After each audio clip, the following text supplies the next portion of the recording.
So I have no idea if that's on or not. Let's assume it's on.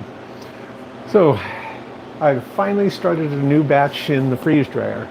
My sister's been working on hers and doing batches, but I haven't done a batch or started a batch in 8 weeks now. That's a long time.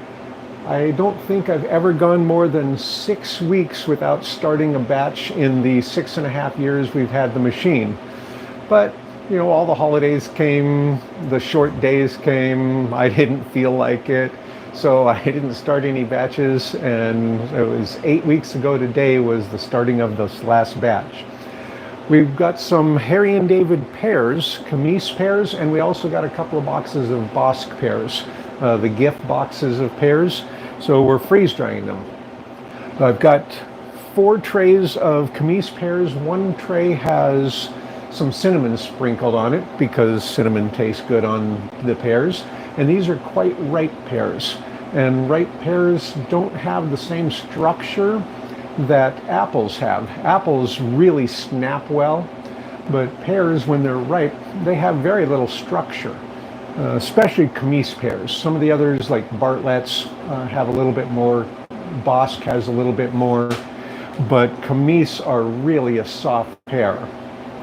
Anyway, so we're getting those started. I started the machine about an hour and a half ago. We put the fruit in there about a half hour ago. And currently the thermometers in the food say just below 0, and the thermometer I have on the side is getting close to 40 below already. I did have to drill into the fruit, which is the first time I've had to drill in a long time, because I'd forgotten to put the little stainless steel rods into the fruit before I froze them, and so you can't just push the thermometer in there afterwards. And of course, as I've said a lot of times, you don't have to have thermometers in the food for freeze drying, but it sure is nice when it says that it's almost done to be able to glance in there, see that the thermometer still says 20 below or 5 below, and know that it's nowhere near ready to take out. So I don't have to stop it and check it and then put it back in. I can just add more time without ever letting it stop. So I'm going to see if we can see inside there while it's running with this camera. I have no idea because I've never used this way before. And so again, hopefully it even works. Okay, let's see if we can get that up there. Huh, I don't know how I would tell that it's showing it either. Well, that's not going to work out because I can't see what it sees. Anyway, I can tell that I've got it close to it, but I have no idea if it's seeing in there or if it's focused. So I've got 4 trays of the Comice pears in there. So I can try to get this other light in there. I don't know if it'll just make it all too much glare. I didn't think about that. And I don't know if I can switch cameras on the fly. Yeah, no idea. Anyway, so got 3 trays of the sliced Comices, that's funny, Comice pears, and one of them is coated with cinnamon. It's the second one down. Okay. Anyway, like I said, I had no idea if it was even going to work, but one thing I could interact if people have questions, so I'll probably have to have a computer or something at the same time. Yeah, this isn't my normal thing. I can learn things, but I haven't tried this, so I don't know how it works. But I wanted to let you know that I'm still here. Haven't disappeared. I just haven't been doing any freeze drying. Seems like everything else needs attention right now that I've been putting off for a long time, and I just haven't felt like freeze drying anything. And I also have the beans. Remember I started some cooked dry beans and doing some testing? Well, those trays of frozen ones are still in the freezer waiting to be done, and I was going to do the canned ones at the same time to do some comparison. And so those are all been waiting, but I didn't have a load worth, so I didn't bother. Of course, I could have freeze dried all the stuff that's in the the freezer that's been waiting, but I didn't do that either. Anyway, I just wanted to tell you that a new batch has started. I'll start editing that soon, and we'll get that up. And I also, on that second channel, I've got all the other projects I've been working on that I've been editing and getting ready to put up. And that's the stairway railing from the basement up to the upper level. Because as you know, if you watched the other railing stuff earlier, when I did the upstairs ones, I didn't bother putting railing on both sides of the stairs because it wasn't required, and I wasn't worried about it. I knew I'd have time. Then when I had to have spine surgery because I was going paralyzed, I decided I really need to have railings on both sides just in case. So now we're getting that one finished, and started that one 3 years ago. And also our elliptical machine that I have a video about fixing the sensor about 4.5 years ago, I think. It started making a clicking noise the other day, so I had to tear it apart, and it looks like it has a bad bearing in it. But I lubed it. I think it's going to be fine for now until I can order bearings for it, and then we'll take care of it. I'll try to actually, this one will be done about, and I'll try to actually get it edited in a reasonable amount of time. Some of the things have been sitting on the computer waiting for a month, or I dink around with them and try to edit 4 different videos at the same time, and none of them ever get done. Anyway, thanks for watching, and I'll figure out how to do comments later. Okay, bye. Let's see. There must be a stop button. Huh, there doesn't seem to be. Well, that's funny. Oh, hey, there's the camera button for the other direction. Does that actually rotate it? Yes. Hey, I can see inside the machine this way. So let me check that.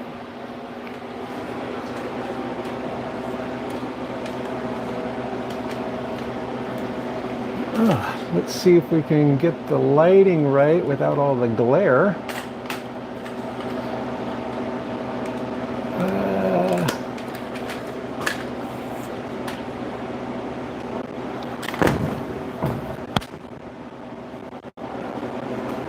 Okay. Well, that's the lighting with some of the glare. And again, I have no idea if it actually works. So that's the top shelf. And this is the one with some cinnamon sprinkled on it. And the next one down. And they're very thick slices. You can see they're about as tall as the tray.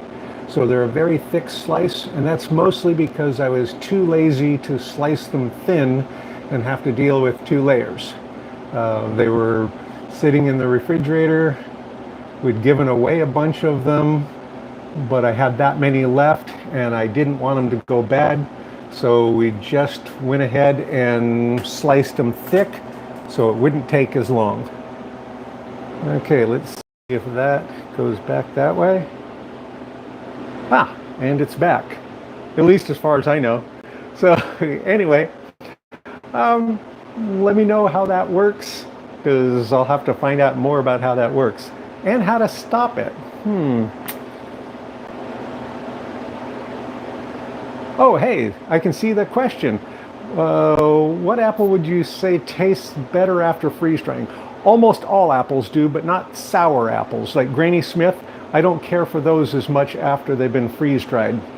But I love any of the sweet type apples that have been freeze dried. Fuji's, Golden Delicious.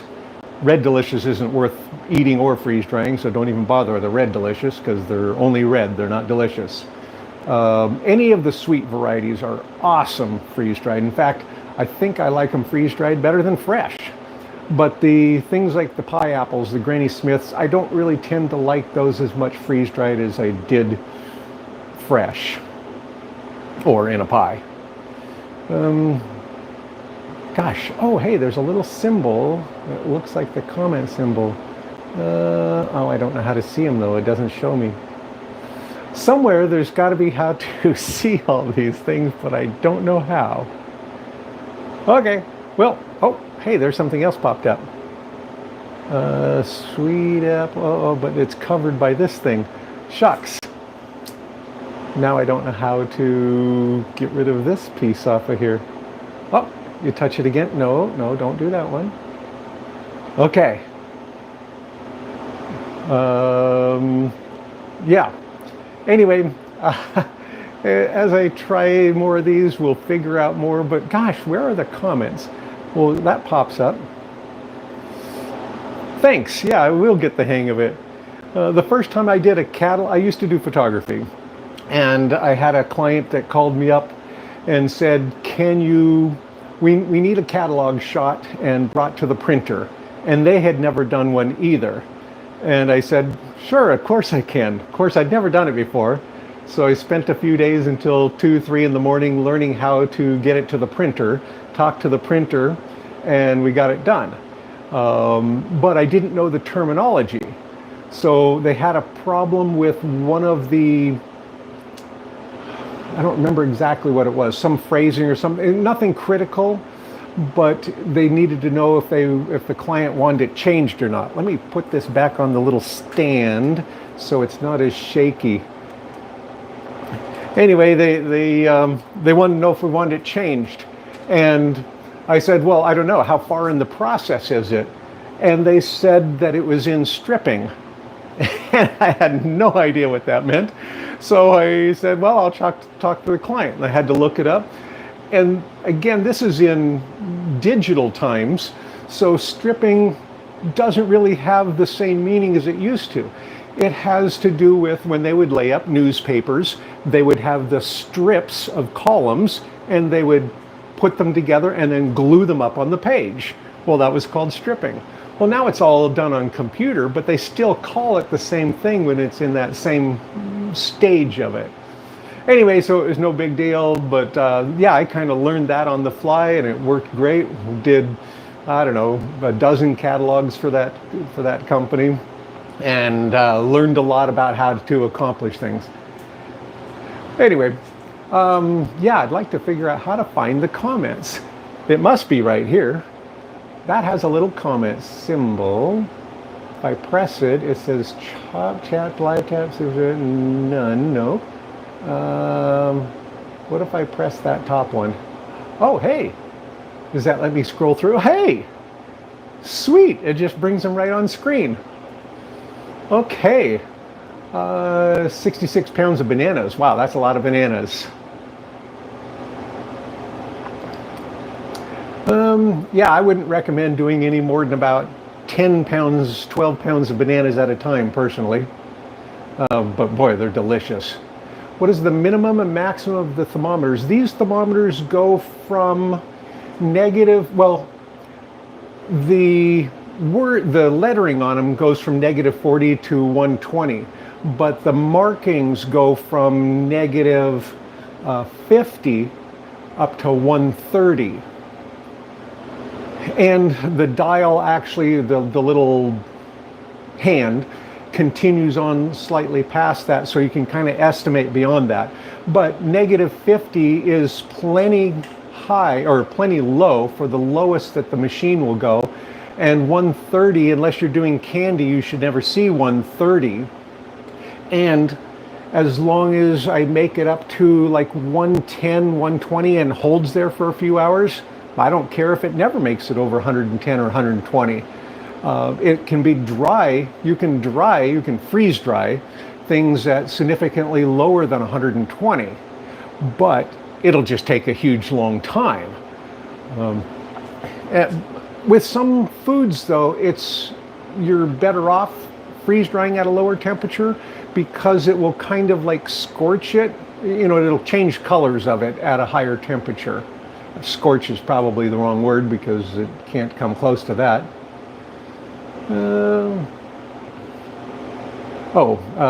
Back surgery. Well, that's a super long story, but the really short version is when I was 23, I was hit by part of a boat. It was a boating accident that I wasn't involved in, but I was the only person that got seriously injured. And because I helped stupid people. So if you see people boating and drinking and boating and crash their boat, don't go help. So anyway, so part of a boat hit me, and the surgeon said that 1 more inch this way, or this way, it would have killed me. And I keep saying, yeah, 6 inches this way, it would have missed. Anyway, yeah, so most of this is artificial. All of this is fused from 3 down to through 7. Yeah, so it damaged a little bit. Anyway, but that was years ago. The last surgery was 3 years ago, and that, well, except for the hand surgery, but that was related to it. I didn't know how bad the hand was until the last spine surgery. Then I found out that the fact that I couldn't work this hand properly wasn't just because of the spine, it was also because of the carpal tunnel. So anyway, they took care of that. But the last spine surgery was 3 years ago, and that one wasn't bad. The first one was 9 years ago now. And after that one, I went from doing my best 10K of my life, because we're not runners or anything, but that and an 8-mile one, to using a walker in a week when they did that spine surgery, because then I had to kind of learn how to walk again because the nerve issues. Bags of frozen avocados. Oh yeah, no kidding. Prepped and ready for you. Yeah, those are great things.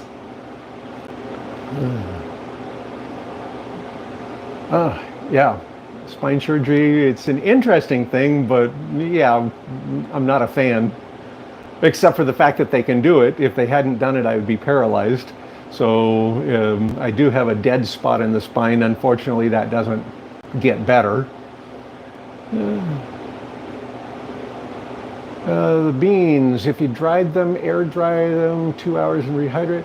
Yeah, I just went, mine are just sitting in the freezer. And I know that if you add acids when you're cooking your beans, it will help keep them firm. In fact, if you add your acids too soon, like in chili, like the tomatoes and things, it will kind of prevent them from ever getting soft properly. On these, I have a small amount of acid on just one sample. The other samples, I was trying various amounts of salt to see how they did, because I was reading an article about various amounts of salt and see how that did. So I wanted to see how that worked out. And yeah, this is like step 1 of the science of that. Ice molecules. Basically tears the ice molecules, but if you freeze something super fast, you'll tend to get very small ice crystals. And if you freeze it slow, they'll tend to grow and break through the cell. Well, according to Mountain House Foods, and they've got 50 years of experience on freeze drying, so I would kind of trust them to make a good product. We want to freeze them slower and get big ice crystals and have them break through the cells, because it gives a faster rehydration, a better freeze drying, faster rehydration, and a better mouthfeel at the end. Now, that's probably not true with every food, because you might not want things to have that kind of texture. But in general, that seems to be true. And that's one thing I've noticed with flash frozen or individually quick frozen, the IQF fruits. They tend to collapse more when freeze dried than when we do our own fresh and freeze them in our slow home freezers. They come out perfectly, whereas the quick frozen ones tend to collapse. So that seems to be true, and I've taken some of the quick frozen ones and let them thaw to almost their freezing point or thawing point, and then freezing them slow again, and that seems to improve greatly on the look of the food. So I don't know, but I know that, yeah, in general, freezing fast makes smaller ice crystals, which is better for some kinds of things, but not necessarily freeze drying. I know in the freeze drying science stuff that I've been looking at, they talk about freeze drying genetic sample material, blood, bacteria, different things. They want those to freeze extremely fast to make sure they don't have the degradation that you would get from the ice crystals breaking through. But that's not necessarily what we want for our food, so I don't know. Let's see. Aldi's, yeah, well, Aldi's would, for me, Aldi's is at least a state away and a lot of hours each way. Freeze-dried pickles. Yes, I've done pickles. Pickles do great. Have I done hot peppers? Yes, I've done hot peppers. Don't breathe the powder from hot peppers. So when you're bagging and it has a little bit of powder, in fact, I would recommend wearing a mask, I think, if you're bagging or dealing with dried hot peppers, because wow, that was a surprise. It really makes you cough. Pickles did great. I'd heard that you can't rehydrate pickles. You can absolutely rehydrate pickles. We started with the best quality, most firm pickles that we could get, which were something at Costco, I think. Might have just been Vlasics. I don't know. It was the crunchiest pickle I could find. And when they're done and then rehydrated, and we rehydrated them in the refrigerator for about 3 days, and when they were done, they were absolutely as good as any dollar store pickle. So it doesn't get it back to as good a pickle as it was to begin with, but it did make an absolutely acceptable pickle. If I had that on a burger, I wouldn't have noticed the difference, and it was still better than any fast food pickle that you get on a burger. So I thought it was great.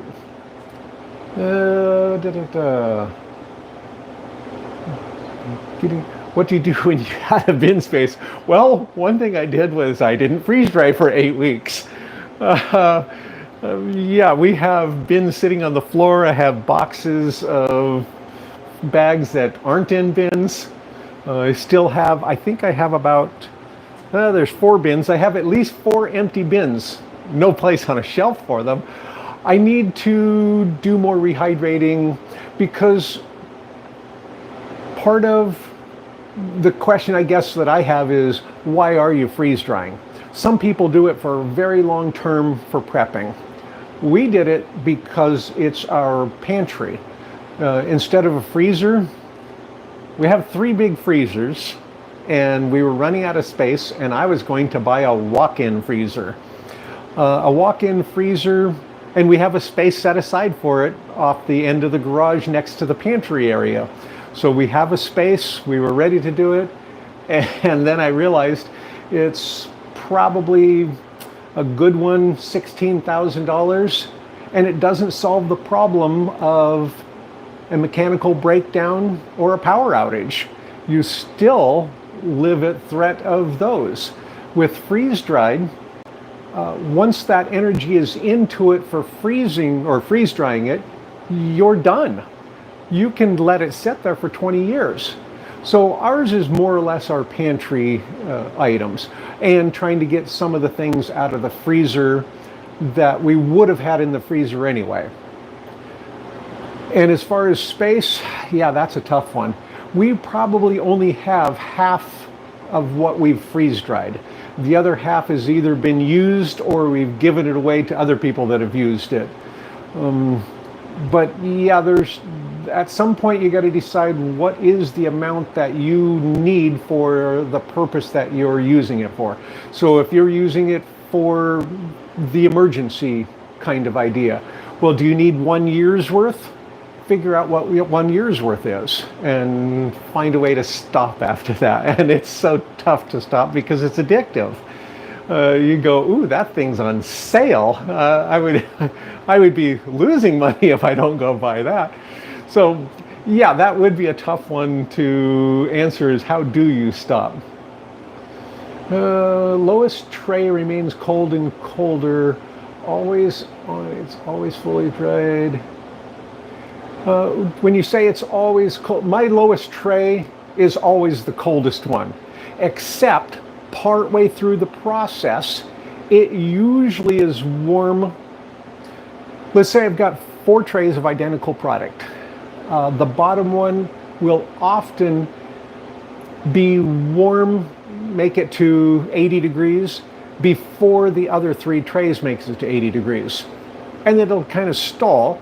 The other ones will pass it and get warmer, and the bottom one will never get as hot as the other 4 or the other 3 at the final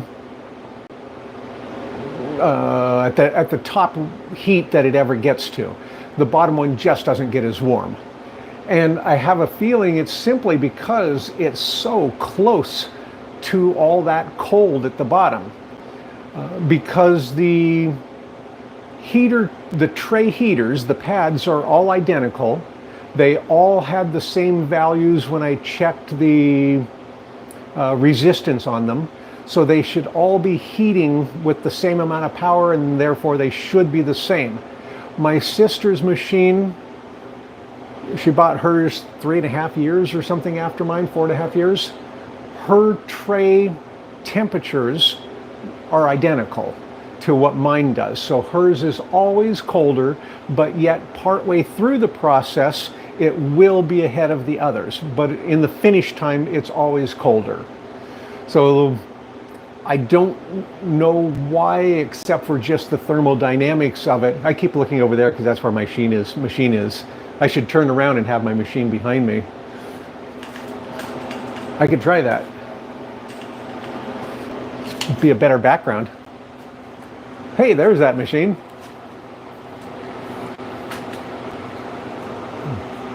Okay, so yeah, I'm guessing it's just simply the thermodynamics is saying that this is tray heater. It just simply can't raise it as much as it can these that are further away from it.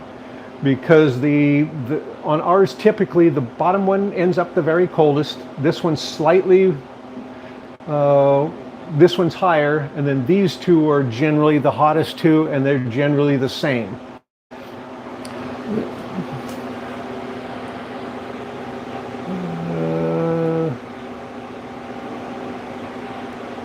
I generally do easier things on that tray. And one thing you could probably do is, perhaps if you want them to be more equal, is to perhaps load that bottom tray with only like 3/4 of the amount that you load in the others. So for instance, I try to load 2.5 pounds per tray when I'm trying to get a full 10 pounds. Maybe you only put 1.5 or 2 pounds on that tray and 2.5 pounds on the other. That might help them equal out.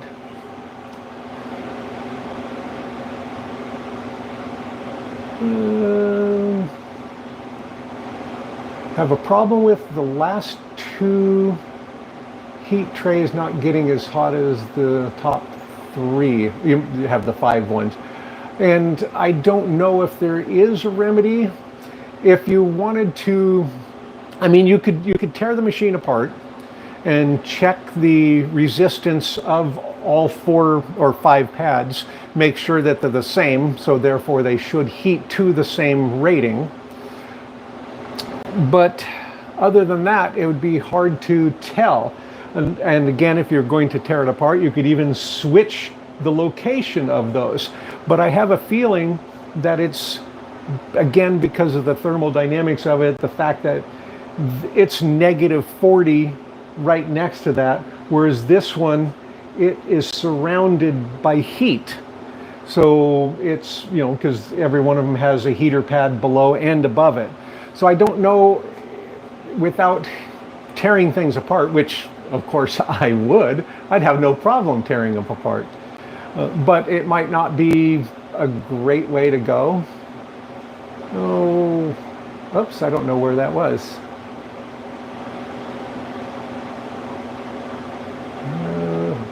Oh, wow. There's like lots of comments, and on this thing it's kind of slow and hard to see them. Crazy Pepper here. Yeah, lower tray is always coldest. And that's one of the reasons why we rotate it and put them back in. In fact, I probably should rotate them sooner before I actually do the dry check. It might make sense to rotate them and then give it 3 or 4 hours more and then start the dry check. because when I do have a problem with one not being dry, it is typically the bottom one is the most likely to not be dry yet. Yes, it does happen, the warm tray. And the warm trays, at least on my sister's, is enough to barely warm the trays. If you have thermometers in the middle of the food, you'll see that it's not enough to warm the food. So if you've, like we almost always do, don't get around to taking it out until hours after it's finished, warming the trays isn't enough, because the food will still be incredibly cold, -40 inside, when the machine display is telling me that it's up to temperature because the tray heater. We've even run the tray heater multiple times in a row to try to do that, and it just hasn't been enough. It just doesn't pump out enough heat long enough. So we just simply restart the cycle and give it enough time till the thermometer in the food shows that the center of the food is back up to temperature, and then we don't have to worry about it. Oh, now I've lost my place. Yes, vacuum seal error message after vacuum seals. My sister had, let's see, she's on a batch 120-ish. I'm at 649, I think. I've had a fail to achieve vacuum twice, I think. And both times mine was a piece of lint or hair across the seal. Maybe I had 3 times, because I had one that I couldn't figure it out. I just simply washed everything over and over until it finally worked. On my sister's, we just did the hose cleaning, and then afterwards she had a problem with hers, but it turns out it had nothing to do with any of those. It's that her seal from about here to here, because of the way the machine works and everything, it's the reason that I make sure I have a ring all the way around mine. Hers did not have the ring from here to here, and actually iced up so much on top of her seal, and that's my fault for not making that disc in there. Because of the disc, mine doesn't get ice out there. Anyway, hers had ice on this much of it, and it was so frozen that it pulled air in for the full 20 minutes and failed to achieve vacuum. But for okay. The other vacuum issues, the most common is something to do with this seal. That and the drain valve. The drain valve, you can disassemble it and clean it and then get some vacuum safe grease if you want and lube it. But it needs to be a vacuum safe grease, a high vacuum grease, because normal greases under a vacuum will off gas and things. So there's ones that are made for vacuum systems. But anyway, check to see if there's any kind of splits, cracks, or anything in the seal. And then the other place that is surprisingly common is the connector for the vacuum hose. May need to clean that, and again, you could put a thin film of the vacuum safe grease on the O-ring, or a Nylog on the O-ring. It's a vacuum safe one also, and it helps seal it. But I'd love to just have a van of stuff and going around the country and help people with vacuum issues, because it's a very, very simple machine. You've got a metal chamber that has 4 holes in it. Well, 5 if you count the whole front. It has the vacuum line hose, the drain line hose hole, and then the sensor opening. So you've got those. So you can eliminate them one at a time until you find out which one is the vacuum problem. But if you don't have an extra seal, an extra hose, an extra vacuum pump, all of those things, it's hard to narrow it down. When my sister first got hers and it had the problem with hers not achieving vacuum, if we didn't have all of these different things, it would have been really, really difficult, because everything looked perfect on hers. Hers ended up being Let me grab that. This is the original hose that came with mine. They were giant fat hoses back then.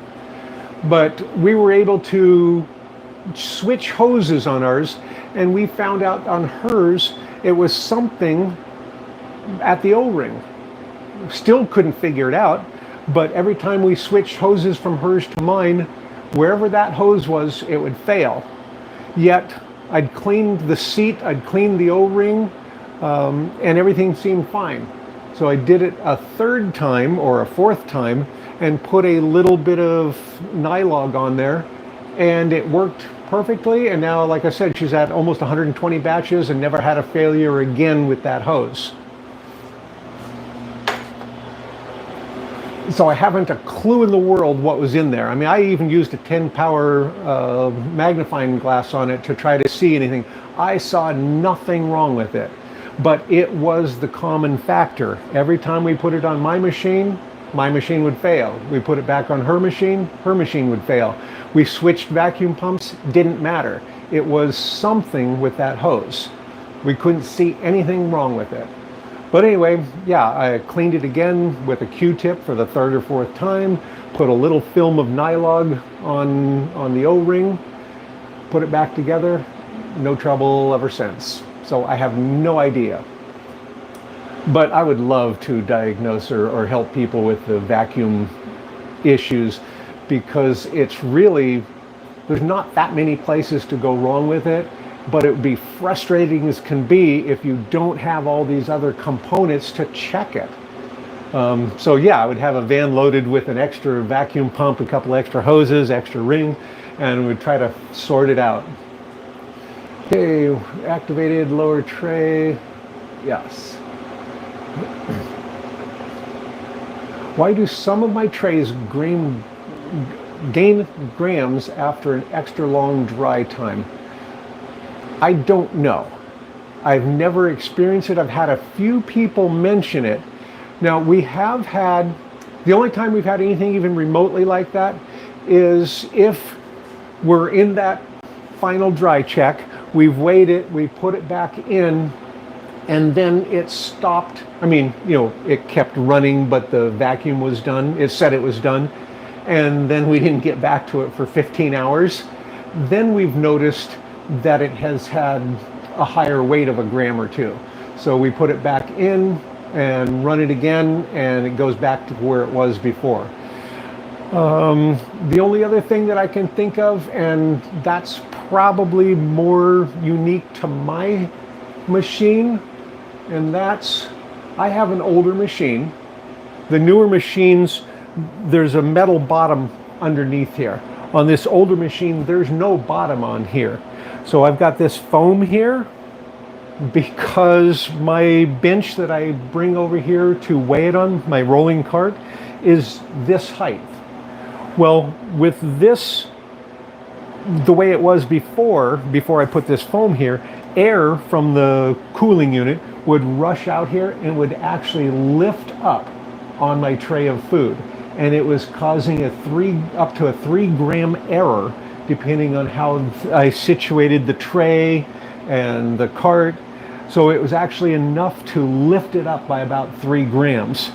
And so yeah, I had a lot of frustration until I realized how much air was blowing out. So you could check for, are you getting any kind of fan movement? You know, so I don't know, but the sensitive scales, boy, if we have a ceiling fan on above it, it can change 4 or 5 grams because that tray is so big of a surface and it'll push down on it.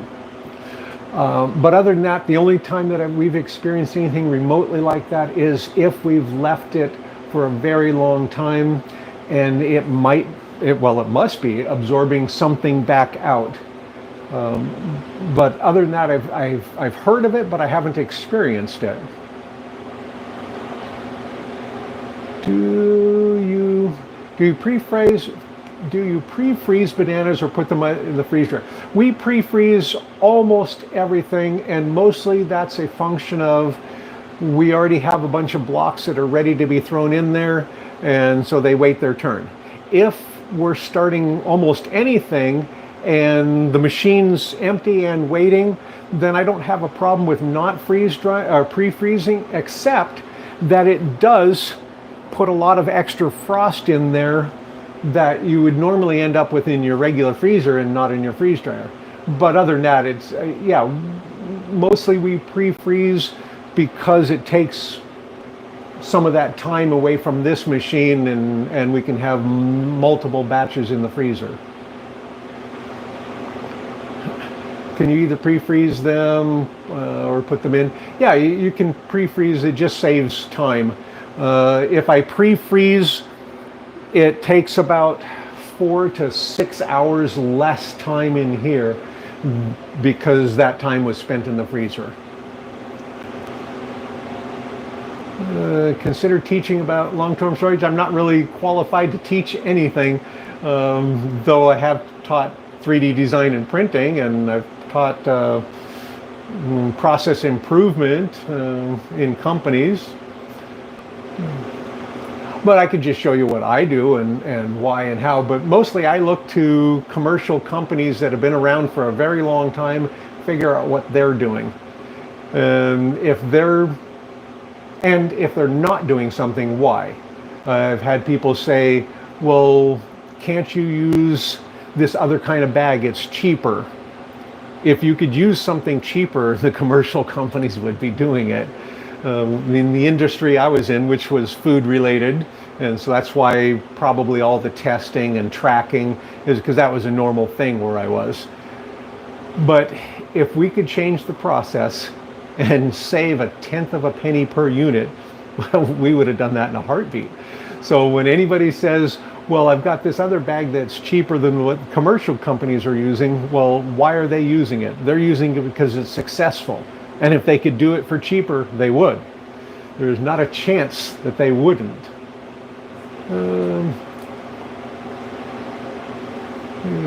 I was wondering if the taste of bananas would be different. And they had no taste. Pre-frozen bananas, okay. Freeze-dried bananas, the one thing that the first time we tried freeze-dried bananas, the problem was they had so freaking much flavor. I mean, it's like the most banana-y banana I've ever had in my life. I had to use it in small amounts. They were terrible because they were so much banana flavor. So the pre-frozen ones, I've never had a pre-frozen one except for chocolate covered on a stick. I'm going to guess, and it's just a guess, that maybe it's a different variety of banana to make it better for freezing, or that they're doing them when they're not quite as ripe. But I don't know, so I don't have any experience with them. I've thought about buying pre-frozen banana slices a couple of times to freeze dry, but the price difference was so high that I just didn't do it. And banana cream pie is really good with powdered banana. So powder some of it and mix it in with the cream part. Oh, it's fabulous. But yeah, for lack of flavor, I haven't had a problem. I thought it was ridiculously banana flavored. As the ice builds up, the chamber gets closer to the bottom. Yes. More than the rest, and makes contact with the stainless steel, which radiates the cold. Yeah, you get all that ice in there. That gets pretty full in there, which is getting closer to that tray, and it's 40 below zero ice. It's going to have a lot of issues with that tray getting warm enough.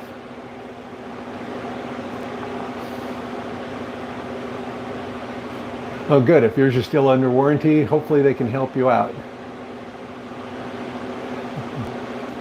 Getting a vacuum seal error after 1 year. Yeah. With a bunch of preppers, you must make sure your door seal is kissing up the glass. And that's why we use this little frosting spatula on ours to put in there and kind of give it a twist to make sure that I have that ring around there, because I don't stay around to watch it start, and I want to make sure it has that ring before I walk away, so that when it does start, it can't have any ice right there.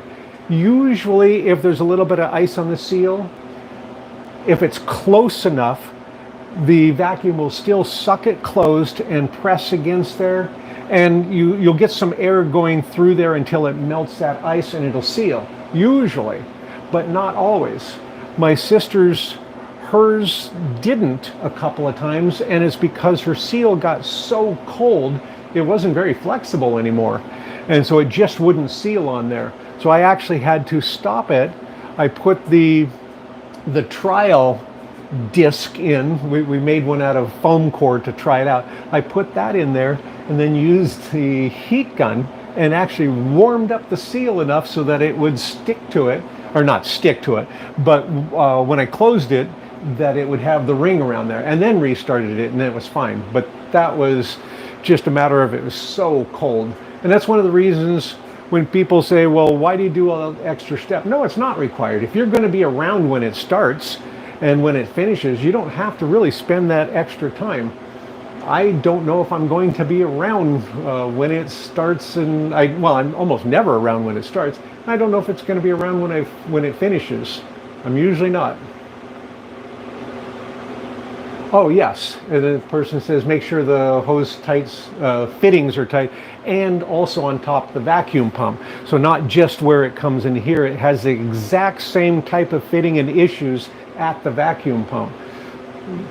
So, and again with my sisters, I don't even know which end it was that had the issue. We just cleaned them both multiple times and put it back together until it worked. Change out the drain valve. Well, and as far as the drain valve, absolutely true, but you can just not even use the drain valve. You could just put a rubber stopper in the end of the tube. It is only a 15 psi. It's not like it's going to suck it in. It's not like the movies where things get sucked through a little hole like this in an airplane. It's not real. So I don't have a hose. Anyway, if you have the hose, you can just put a rubber stopper in it. My sister's, when hers didn't seal that one time when we was testing it, we just folded the plastic holes over and put a clamp on it. It doesn't really matter what it is. You don't need that valve at all. You could take that valve completely out and just simply use a rubber stopper. The valve is not anything magical except for lots of things to go wrong. You know, if mine ever had a problem, I would seriously consider just using a rubber stopper. Mine was really around that seal, yeah. Humidity and wetness is no. And where we live, we rarely have a lot of humidity. Good seal, yep.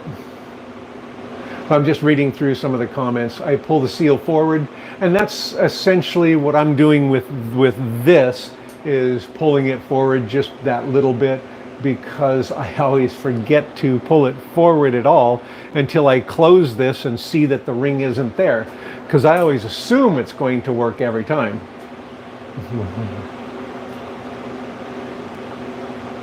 Adjust the yeah, well, you can adjust the door, but again, mine's an older machine. The front of my barrel, it's like on the old ones, they're like hand formed. My barrel isn't even 100% round. It's 1/8 of an inch out of round. So it's like they used a roller to roll the flat sheet into a barrel, and then you can see it was hand welded. The new ones, my sister's, boy, it looks like it was robot welded, and it's a perfect cylinder. I mean, it's beautiful. Mine, the front face of it wasn't even 100% in one plane. Plus the wear and tear on that seal, even if you adjust this mechanism and the hinges, you still might get more wear on one portion of the seal, especially as it gets used on over and over. It's part of why I try to put my seal in the exact same position every time.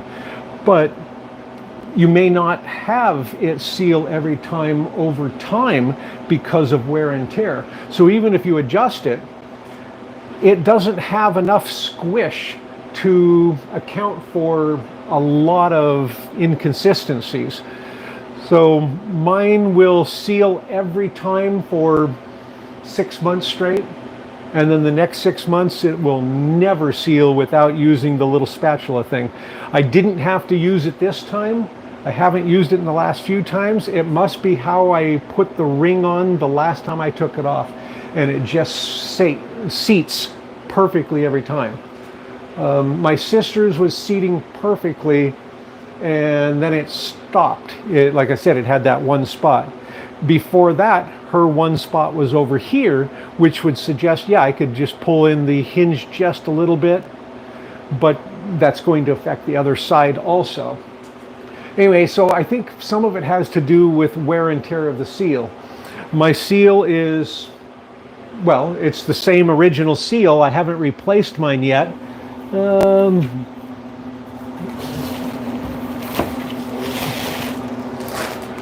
But I do keep a spare one on hand because mine does have a couple little cracks in it, so I expect it to fail at any time. So yeah, so I keep one on hand. I've had this for, I don't know, 2 or 3 years already, because I just assume it's going to fail, and that's where it's going to fail. But the cracks that mine have so far, there's one right there, but it's this direction with the seal. And so that ring of the seal itself is actually surrounding the entire crack. And there's a couple more like that down here. So far, all of them have been here and none of them across. And that makes a lot of sense because of the shape of the seal itself. I mean, it's just a big U-shaped piece of silicone. You know, so you've got a thin spot where it's sealing against the door is actually relatively thin, and then you've got the flanges coming on either side of the chamber walls. So it's one of the things also when we're cleaning it, we never spread that V open because we're afraid it's going to crack on there. So we take in fact, we use, again, this little spatula and a cleaning cloth and put it in the groove and just go all the way around that ring. And then we can run water in it to make sure it's clean without spreading it open, because I've always been worried about that seal breaking.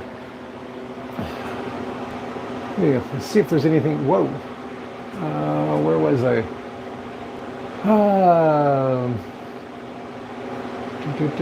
Wow. Okay. Check for the seal. Yep. Oh, yes. Check for this. Somebody was saying, yeah, check for the inside of that seal ring. Absolutely. And it was like it's talking about you can get lint or hair across this. The exact same thing on the inside where it's almost impossible to see. Outside fittings, the hose clamp. Yeah, if your hose isn't put together well, and they're saying, yeah, you can actually move this. And so while you're watching the gauge, if you move this hose and the pressure jumps up, you know that it's a crimp issue and that hose is bad. Yeah, absolutely. Right, and you do need to change it and hold it in that position for a little bit, but it does happen fast, and it will jump high. And depending on where you're at, because it's updating once a second on mine, and it takes a bit before anything shows up. Make and sell pan dividers? Nope, I probably would never make and sell pan dividers, but I will get that darn video done with using the cutting boards as the dividers.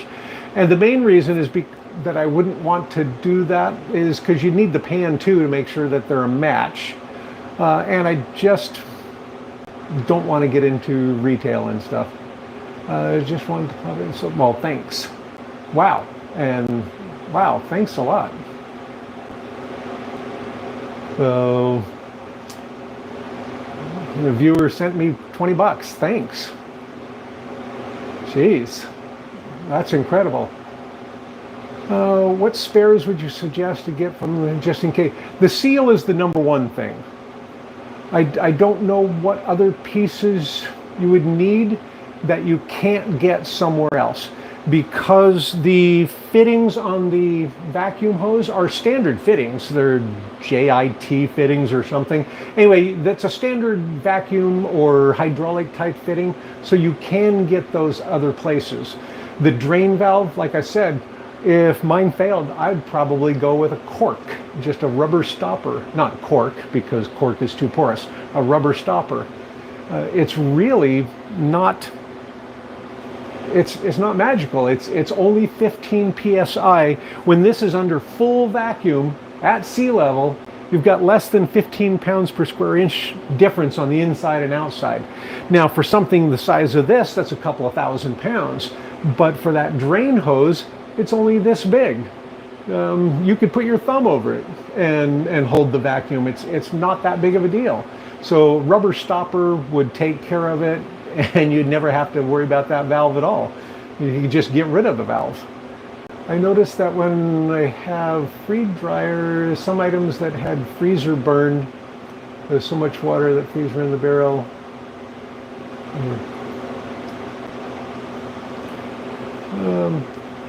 Yeah, you do have to worry about overloading it, because you don't want any more water than they can handle, any more ice. And this model can handle about 10 pounds of water. And I try to keep it at about 8 pounds of water, so 1 gallon jug of water for the drain. It can do 10.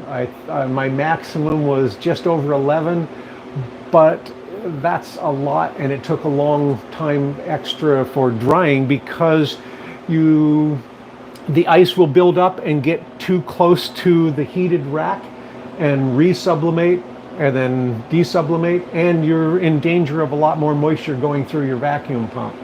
So that's, to me, that's too much, and that's why I just stick with 10 pounds of food and try to stick with less than 8 pounds of water. Oh, and Ashy Slashy, thanks. And the t-shirts, thanks. It's 2 pounds per tray. I go with 2.5 pounds per tray, but we have the 4-pound machine. We have the 4-tray medium machine. The new ones are being sent with 5 trays. I would go 2 pounds on those. I would rather have more trays and put less on each tray for the same total. So we're trying for 10 pounds. I would still go with 10 pounds on the new 5-tray machines. I would just do 2 pounds per tray. I would much rather, I mean, I wouldn't even mind the scientific one that has like 7 or 9, and they're very, very close. You can't put as much on there, but I think you're going to freeze dry faster and more evenly, especially compared to how I load mine to the max most of the time. It takes a lot of time for that heat to migrate up through the food, because once it's partially dried, it acts like insulation. It's hard to have that heat migrate through. Anyway, gosh, well, I meant to stop this, but again, I didn't know how. So if you have any other questions, I'll try to read them, and we'll see about the, whoa, more things to do. Well, I was planning on doing a shirt video sometime. I'll probably put it on the other channel, because when I put things that aren't freeze dry related here, it really makes the numbers drop. Because I have maybe 200 or so shirts. So I was thinking of making one video with just shirts, and then having them go for a few seconds each and have music in the background and just show all of the shirts. This one is one, I don't know if we can get that in there. This is a homemade one from years ago with the kids. It's one of the Christmas ones. I've got the Christmas tree. This is my artwork of hand-drawn Christmas tree. And this is a stenciled, stamp type Christmas tree. And then these are just a bunch of like rubbery stamp snowflakes. And you just put them on there, all dropping down, so they go all over the place. And we've got a couple of those. Okay, well, I want to thanks for watching and stay tuned to pears, not peaches, pears coming out. And we've got a batch of Comice pears, and then we'll have a batch of Bosque pears. Because we've got for my wife's been at the same company for 40 years, and one of the things they gave her was a Fruit of the Month club. So we ended up with too many pears. We're going to freeze dry some. Okay, so again, thanks, and I'll see how to stop this. There's no stop button. Let's see, that one says live. What happens if I press that? Nothing. That's funny. We may be here forever because I don't know how to stop it. I could hit the little X. That might do it. Oh yes, when you hit the X, it says, are you sure you want to stop streaming? Okay.